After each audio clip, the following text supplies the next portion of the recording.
Hello everyone, my name is Al Parsai. I'm a regulated Canadian immigration consultant. I teach immigration consulting at Ashton College. I'm also the author of bestseller book in Canada called 88 Tips on Immigration to Canada. Today, I would like to discuss a very much anticipated subject, just like work permit, but this time it's about study permit. And it's part of my educational series on visa and immigration to Canada. I hope you enjoy this session. First of all, let me explain that there is a difference between a permit and a visa. So when you receive a visa, it means that you can travel to Canada, assuming that at the port of entry, you still meet the requirements of that visa. But when you hold onto a permit, it means that while you are in Canada, you may do certain things like work in Canada or study in Canada, or just stay as a visitor. That's why when you apply for a study permit, if you are from a visa required country, then the officer will also issue you a visa, and that will be in the form of a counterfoil in your passport. So they will attach a counterfoil to your passport, and then you travel to Canada, and then at the port of entry, the border services officer will issue you the permit. Now, with that permit, you cannot enter or leave Canada. That permit is just for staying in Canada and studying, okay? Keep that in mind because sometimes the length of the permit, and it usually doesn't happen, but the expiry date on the permit is after the expiry date of your visa. You have to be very careful because for crossing the border, especially for entering Canada, you need the visa. Now, if you are from a visa exempt country, then you shouldn't be worried because you apply for a study permit, and if they approve you, you will receive your study permit at the port of entry, but for crossing the border, you don't need a visa. Okay? The second issue is that when you want to study in Canada and the length of your study is more than 6 months and you are studying at a college or university or high school or any other full-time program, then you need a study permit. Without a study permit, you are not allowed to study. But when you want to apply for a study permit, you can apply only if you have admission from a designated learning institution. These are the institutions, training institutions that are approved by the immigration authorities. So maybe there is an institution that is approved by the provincial government to deliver courses, but if it's not approved by the immigration authorities, then you may not apply for a study permit to their programs. Be careful with that, okay? Now, in terms of high schools and primary and elementary schools, these are by default, they are all designated learning institutions. They don't have a DLI number, but just make sure that that high school or primary school or elementary school has already approved by the provincial government. It's it's not a scam. It's an acceptable institution. Other than that, if they are approved by the local government, then they are already considered a DLI. But for colleges and universities, you need to make sure that they have a DLI number. And actually, if you refer to below my video, you will see that I have provided a link to where you can go and check out DLI numbers for those institutions. The next question is that where we can apply for a study permit. So basically everybody may apply for a study permit from outside Canada. This is defined under section 213 of the regulations.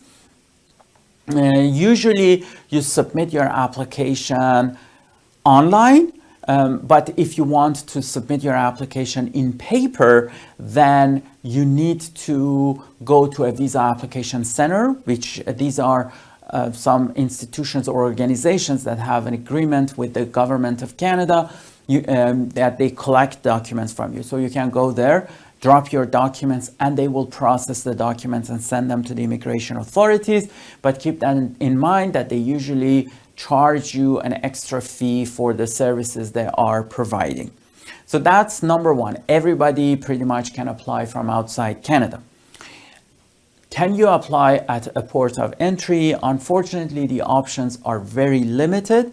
If you are a citizen of the United States, if you are a permanent resident of United States, or basically you hold on to a green card, or if you are a resident of Greenland or Saint-Pierre and Miquelon, then you can apply at a port of entry. Other people may not apply at a port of entry for a study permit. So if you are a citizen of Germany or the United Kingdom, although you don't need a visa to Canada, but you cannot apply at a port of entry. The third group are those people who are already inside Canada. Can you apply for a study permit from inside Canada? The simple answer is that for majority of people, unfortunately, the answer is no.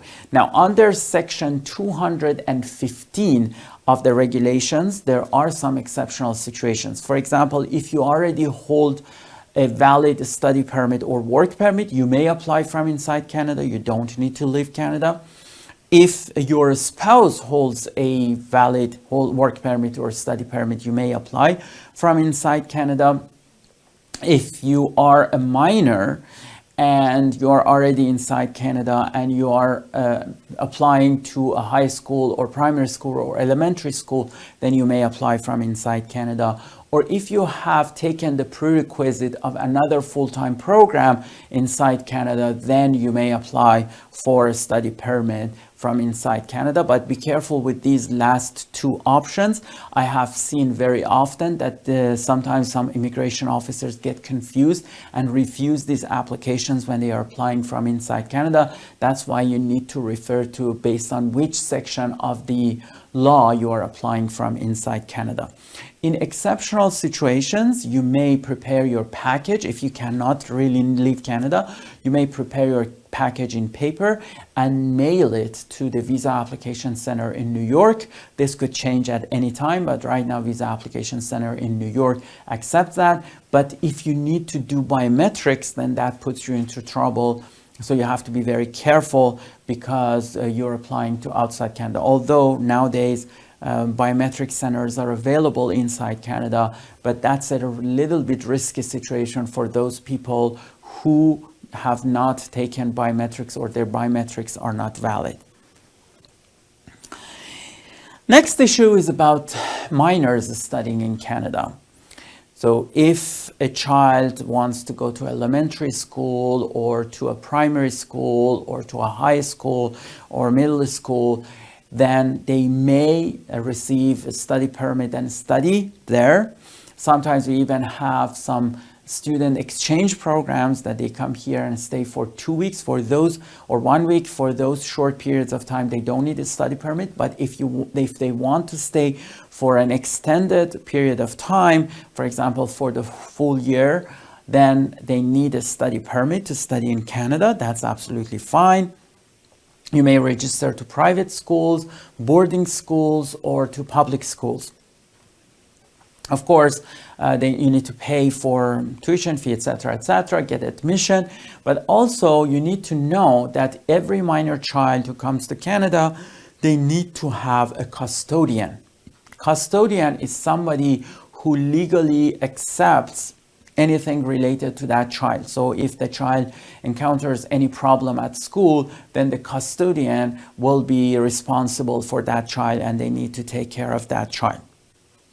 That's an important issue that you need to keep in mind. Also, on top of custodian, you also need to know that because children are very little, they cannot just go and rent an apartment and live on their own. In majority of cases, the children who come to Canada, they need to receive homestay. In other words, they need to live with a Canadian family in Canada. Of course, if they have family members and relatives here or friends, then they may homestay with them. But if they don't, then usually you need to pay somebody to take care of your child. And The other issue is that if the child is coming to Canada with one of the parents, then we need permission from the other parent, or we need to show that this child has 100% custody by this coming parent to Canada in order to be able to study in Canada. So you have to be very careful with the permission that you need to receive from the other parent. Otherwise, studying for this child is not an option. Can minor children work while they study in Canada? The simple answer is no, they cannot. Okay? And also, if you complete, for example, your high school in Canada, the chances that it opens doors for you to immigrate to Canada is very slim. Okay. The next topic is about studying at post-secondary level. So we're talking about colleges and universities. So you could, for example, receive a certificate from a college, a diploma from a college, or maybe you receive a degree normally from a university, like a bachelor's degree or master's degree, or maybe you receive a PhD or a doctorate. For these, the first thing, of course, is to apply for admission to that college or university. As I mentioned before, you need to make sure that that college and university has a DLI number. And also keep in mind that if the college, not university, but if the college is a private college, then unfortunately, even if they are DLI, when you finish your studies, you may not stay in Canada and work after finishing your studies. Obviously, if you have no intention after studying in Canada, work in Canada, by all means, pick any college or university that has a DLI number. But to make sure, again, if you refer to the link that I will provide about DLI institutions, it shows if you can stay in Canada and work after completing your studies or not. Okay? The next issue is, of course, universities and colleges usually need to make sure that you know enough English or French to study at their college or university. The level of knowledge of language that they need depends on, of course, the program that you're taking. For example, if you're doing a master's in law or you are doing a bachelor's in engineering, the expectation for knowledge of English language could be way different from each other. And so you need to go to the university's website or college's website to see what are the language requirements and take what kind of test they accept, take that test and then apply for admission. They may also have other prerequisites, for example, ask you to send your documents to an organization to evaluate your credentials. They may ask for some courses that you need to take prior to taking your program. Sometimes they ask you to take English courses or French courses before you actually go to the program and start your training. One question that many people ask me is about scholarship or bursaries. And generally speaking, scholarships and bursaries are not that much available to international students because colleges and universities make money from international students.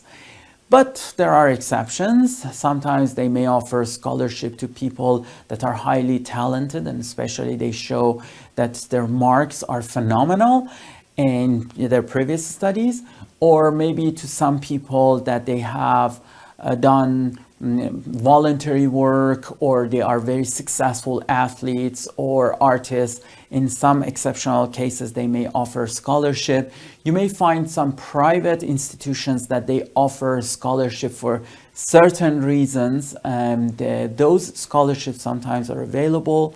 There are some agreements between universities and other countries or other colleges and universities that they may entitle you for scholarship, or some agreements between the government of Canada and other governments to offer you a scholarship.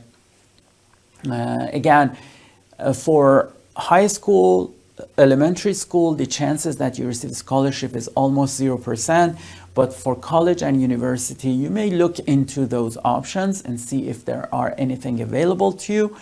If the scholarship, or in other words, if the bursary is available to you because you don't have enough money, then this is sometimes makes issues very complex, because from one hand you receive bursary from the college and you can register to the college, but from the other hand the immigration authorities might say if you don't have enough money then you cannot come to Canada and stay and work, study in Canada. So you have to be very careful with those situations as well. But generally speaking, give it a try. If you can receive scholarships, so be it.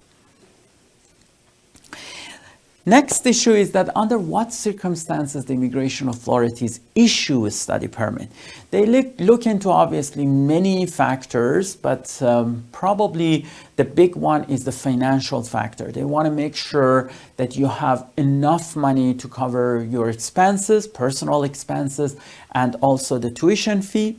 Many colleges and universities, they have calculators on their website, and based on the level of studies or the program that you are taking, they make some assumptions in terms of how much you need to spend in 1 year of studying at that college and university.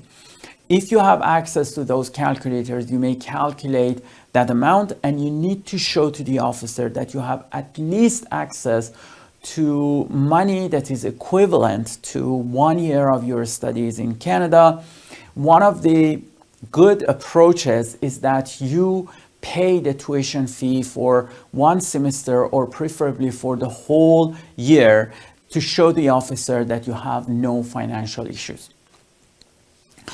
The other thing is that they need to know why you are coming to study in Canada. So you need to show a study plan that it makes sense, because usually you're coming from a country that they also offer higher education. So why you are coming to Canada? So make sure that you have a study plan that shows or justifies why you are coming to Canada and study. You also need to show your emotional dependencies and financial dependencies to your country to convince the officer your main reason for coming to Canada is not to work illegally or stay illegally, or for example file for refugee status, those kind of things. You really want to come to Canada to study, and that means something to you. For certain nationalities, we have a program called Study Direct Stream, or SDS. For example, for nationals or residents of India, from Senegal, from Pakistan, and that list right now covers 7 different countries. It may expand in the future, or they may remove some of those countries. But the SDS program is designed to assist you when you submit your application for a study permit. The officers review your application usually in less than 20 days or in less than a month. They say 20 days, but it may go beyond 20 days in some cases. And for being part of SDS, it's not just a nationality.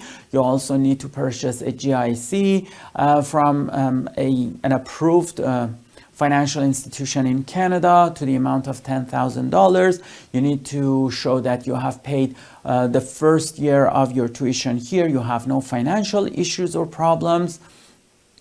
And you also need to do medical examination and some other requirements.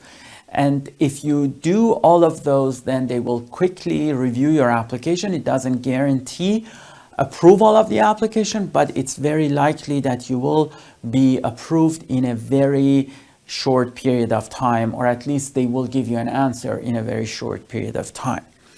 I have already written an article about SDS. I will provide the link underneath this video. You can actually look at that as well and see if you qualify for SDS. Can you work while you're studying in Canada? Yes, under certain circumstances. It's actually defined under section 186 sub V of the regulations. You need to hold on to a valid study permit, so your study permit is still valid. You are studying full-time at a post-secondary level program. During the normal hours of studying or normal weeks of studying, you can work up to 20 hours per week, but when there is a break, like a winter break, then you may work full-time. So that's limited to those people who meet the requirements of Section 186 sub V, which I explained just now. This is like an open work permit, so it means that you may study in campus or off campus. It doesn't matter, as long as, of course, what you are doing is legal in Canada and you don't go beyond the limitations they have defined for you. If you want to study in Quebec, keep that in mind, that you first need to apply for something called CAQ. If you receive that CAQ, which is a certificate from the government of Quebec that allows you to study in Quebec, then you may apply for a study permit. When your study permit is over, or when it is canceled, this is actually defined under Section 222 of the regulations. There are 3 circumstances that you lose your study permit. Whichever happens first, then your study permit is over.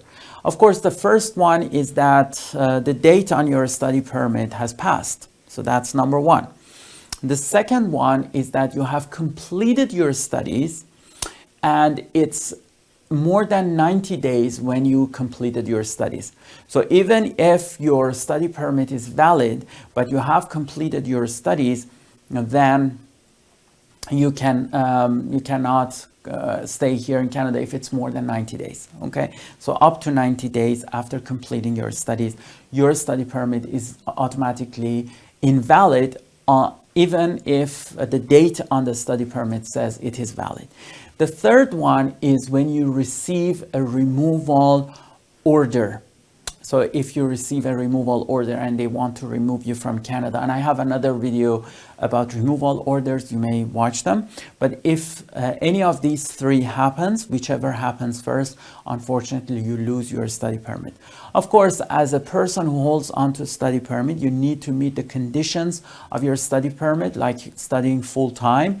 If you contravene those conditions and for some reason you don't follow them, then an officer may look into your case and they may manually cancel your study permit. But that's a different situation. Hopefully never happens for anybody. When you complete your studies, you may apply for something called postgraduate work permit. Of course, under certain circumstances. I'll do my best in the future to publish another video. I already have an article that you can see the link below about postgraduate work permit, but it needs its own topic, postgraduate work permit. But generally speaking, if you have not applied for postgraduate work permit before, if you just recently finished your studies, then you may apply for a postgraduate work permit if your studies was from an approved institution, as I mentioned, universities or publicly funded colleges. In some exceptional situations, private colleges are also acceptable. And then you submit your application for postgraduate work permit. If they approve them, it's an open work permit. You may stay in Canada and work. And of course, by having a postgraduate work permit and working in Canada, and already you have the history of studying in Canada, what happens to you is that now it opens the doors for you to apply for permanent residency of Canada. That could happen under provincial nominee programs, or that could happen under express entry, or any other options that may open in the future. Generally speaking, the government of Canada willingly wants the international students to stay in Canada, contribute to our economy, and become permanent residents of Canada. If they are, if they could be, active parts of our society, they are very open to that idea. And that wraps up our discussion around studying in Canada. I hope you enjoyed this video. Please subscribe to our channel and also watch my other videos that are educational videos about immigration and visa to Canada. Thank you very much.